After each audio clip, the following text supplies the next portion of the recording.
Attack on Titan Chapter 126, something felt off. It's Isayama rushing just to get to the Attack on Titan finale. So what's up guys, Foxen here. The newest chapter did feel off, it felt weird. It looks like I wasn't alone on this. Seeing your guys' feedback and comments, it feels like the majority of you either straight out hated this chapter, or really just started to question the decisions Isayama was making for the story. Rushing, plot conveniences, and friendship being key words. Honestly, I've been thinking about this Attack on Titan chapter a lot since it came out. You won't be surprised to find out my initial chapter impressions have changed. I felt cheated, and I think a lot of you guys did too. But first off, thank you to Cross Chronicle for sponsoring this. This game is rooted in deep Japanese folklore involving yokai. But Jerry, what are yokai?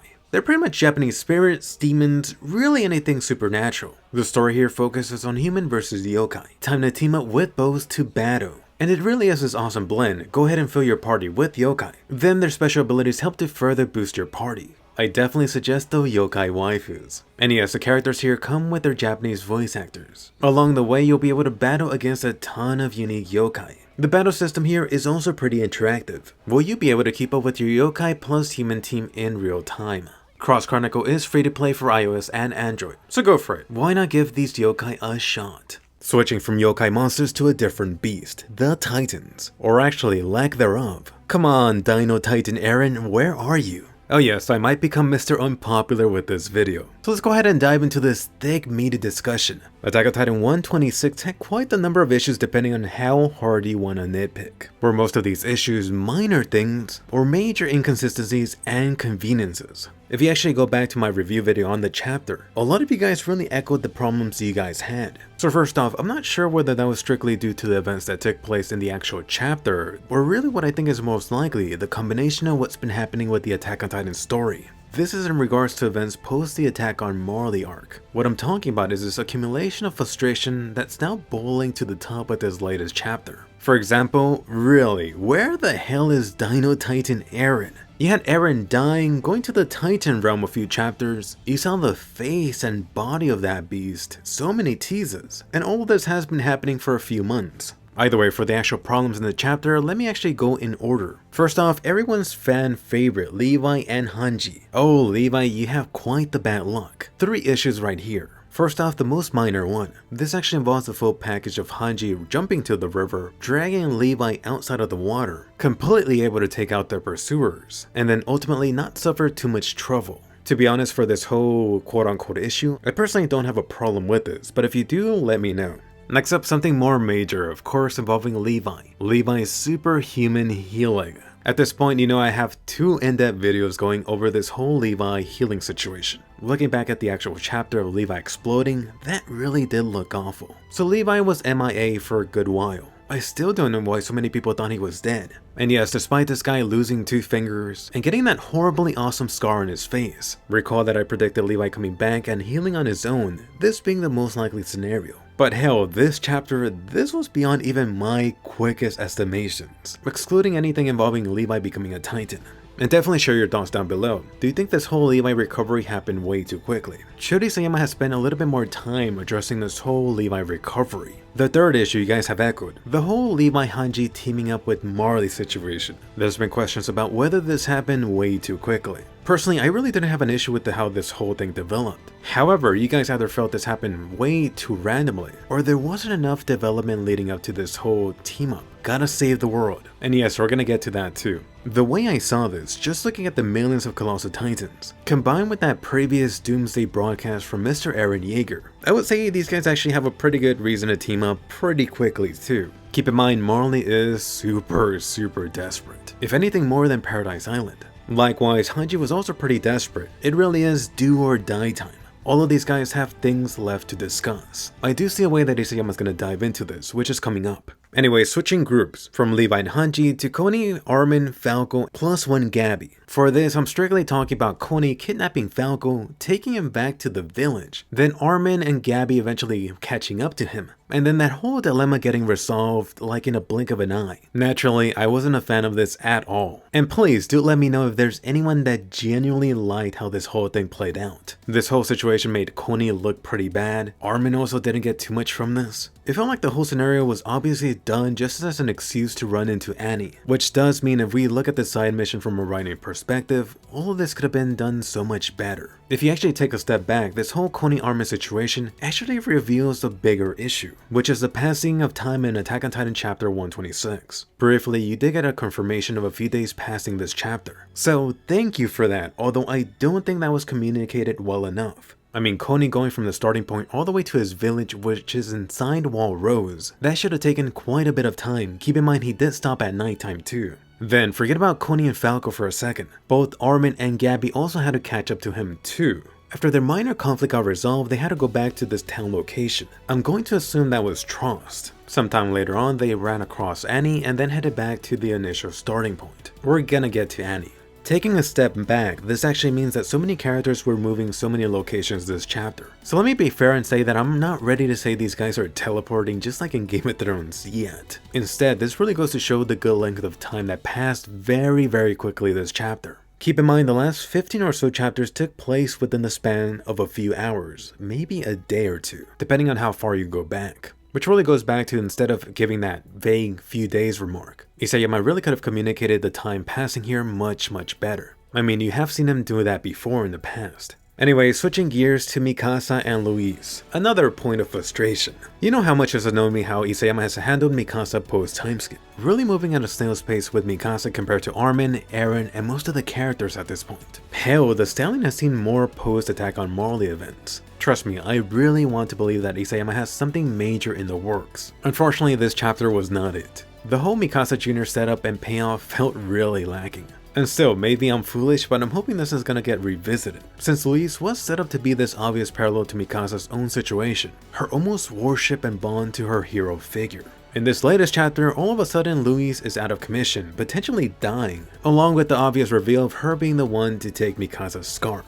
What do you get from Mikasa? 2 lines, that's it. Mikasa basically didn't care, she was like, screw you little girl, give me my scarf. For a minute, think back to Mikasa from Attack on Titan Season 1. She would have definitely had more words for this little girl that she saved. Just so frustrating as a Mikasa fan. And perhaps this is exactly how Isayama wants you to feel. But could that be covering for him too much? Next up, that mysterious person, someone is watching. Rereading this chapter a few times, I had so many problems with this. I don't want to say this whole setup was dumbed down for the audience, but this is really what I expect from a typical shonen series. Oh, someone is watching. Just gotta super emphasize how we should pay attention. Are you freaking kidding me? There's easily tons of better ways to communicate this unknown figure to your readers without being spoon-fed. Trying to actually explain this away, was this Isayama just rushing? In other words, quickly trying to squeeze some minor subplot into this chapter, I do want to believe.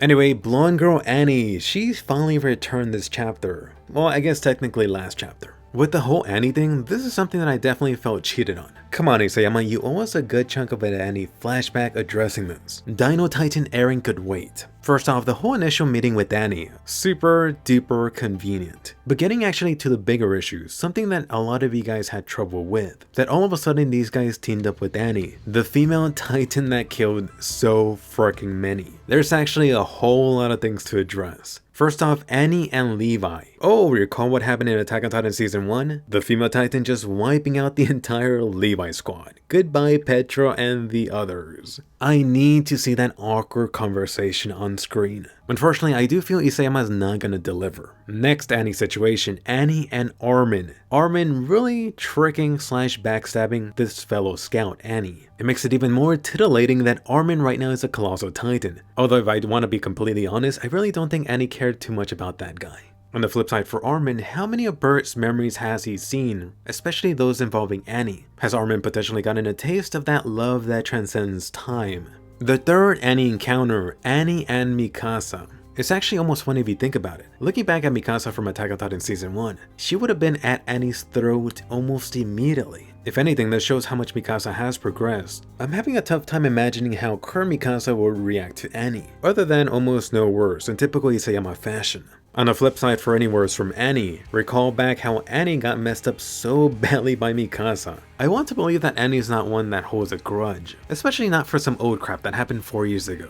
Although one could argue if Mikasa hadn't gotten in her way, she would have gotten away. Instead of what eventually happened, her being stuck in Crystal for 4 years. As for Annie kicking Reiner awake, another series of events that need to get addressed next chapter. Fortunately, this still has a chance to happen. Talking about Reiner really has a similar situation to Annie when this guy talks to all of his previous buddies. However, there's really one standout situation that needs to be addressed. Reiner and Connie. Oh, hey buddy, about my Titan village back from season 2. Yeah, you bastard, you knew all along. Ironically, I think this is going to be far more interesting than the whole Armin stuff earlier. Anyway, getting into what I think caused a major issue for most of you. The ending. Avengers Assemble. There's really multiple parts to this. Really rushing to get to this point. This whole idea of everyone forgiving each other. And the best of all, the power of friendship. That should definitely remind you of other shonen series. And on top of this, everyone really combining together to take down Eren. So there's a lot of things to tackle here. Out of everything in this chapter, I actually did not have a problem with the Scout Avengers shot. First off, the issue with the rushing to get to this point. Taking a step back looking at how Isayama set up this chapter, it really seemed like Isayama structured this chapter in a way just to get to this ending spot, which is why it felt like a lot of things move either quickly or weren't fully fleshed out. Then, regarding the issue of everyone forgiving each other. Yes, right now you do have all of these guys working together, coming together for this ultimate one goal of fighting Eren. Although let me just point out, that does not mean that these guys have forgiven each other. You don't have to forgive past sins to be able to come together and work at least temporarily together. What has been brought up has been the death toll from the warrior side. The warriors killed all those people initially inside of the walls, indirectly. Then the female Titan killed so freaking many. First off in the Titan forest, then within Wallsina.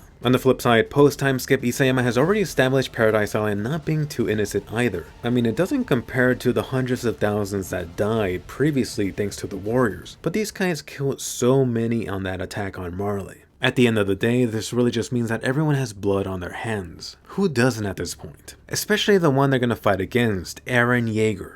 As for the whole power of friendship, I would actually say put a pin on that and we'll come back and revisit this later. If all of these guys actually team up and take down Eren without any problems, oh hell no, I'm gonna have issues with this. If all of these guys assemble and then ultimately get taken out, that would actually feel like a very Attack on Titan Isayama thing to do. So we'll revisit this later. Ultimately, everyone's teaming up to fight against the big global threat, Eren Yeager. Oh, but isn't this very similar? Of course, this goes back to the whole Code Geass vibe. To my surprise, I'm actually seeing complaints about this now. And I mean you guys being really vocal about it. Eren becoming the main global threat, which encourages the previous two opposing sides to team up and ultimately take him down. Ultimately, that would be Eren sacrificing himself. If you've been here a while, you've seen me cover Attack on Titan for quite a few years now.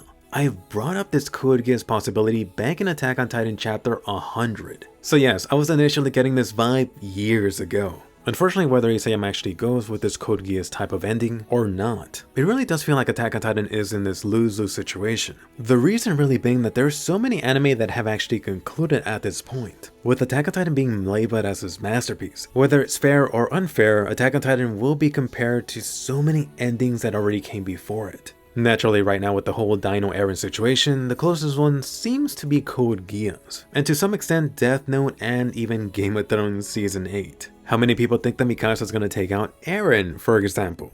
Either way, I do want to end this on a positive note. I'll just say that I do have faith in Isayama. Isayama has confirmed that Attack on Titan is ending this year, which explains some of the stuff being rushed this chapter. It's all linked to this deadline that Isayama has set on himself, potentially to get other pieces ready for the Attack on Titan Season 4 anime. Yes, the Attack on Titan Season 4 anime is coming later this year. You can bet Isayama has already given the studio not only this end date estimate, but he's currently working with them on this rough roadmap. After all, the actual Attack on Titan Season 4 episodes need to be storyboarded. So despite having all these scenes that felt like they were lacking or pieces missing this chapter, keep in mind Isayama could still fill in the gaps retroactively through flashbacks. I'll leave you with the prediction too. Isayama will not only miss the 2020 deadline, instead the finale will be early 2021. Oh, and this is almost guaranteed. Attack on Titan Season 4 will be split into multiple parts, at least 2. Once again, a huge thank you to Cross Chronicle for helping to keep the lights on. Don't throw me into the cold Tokyo streets. But seriously, this game is free to play. Go ahead and give it a try, link down below. But anyway, Attack on Titan 126. Definitely share any problems you had down below too. Anyone else think they're giving the issues a pass? Or do you really honestly believe in Isayama that much? Either works. Definitely check out my recent anime videos, and even a fan of Digimon. My non-spoiler review on the new movie is out. Enjoy, and I'll see you guys later.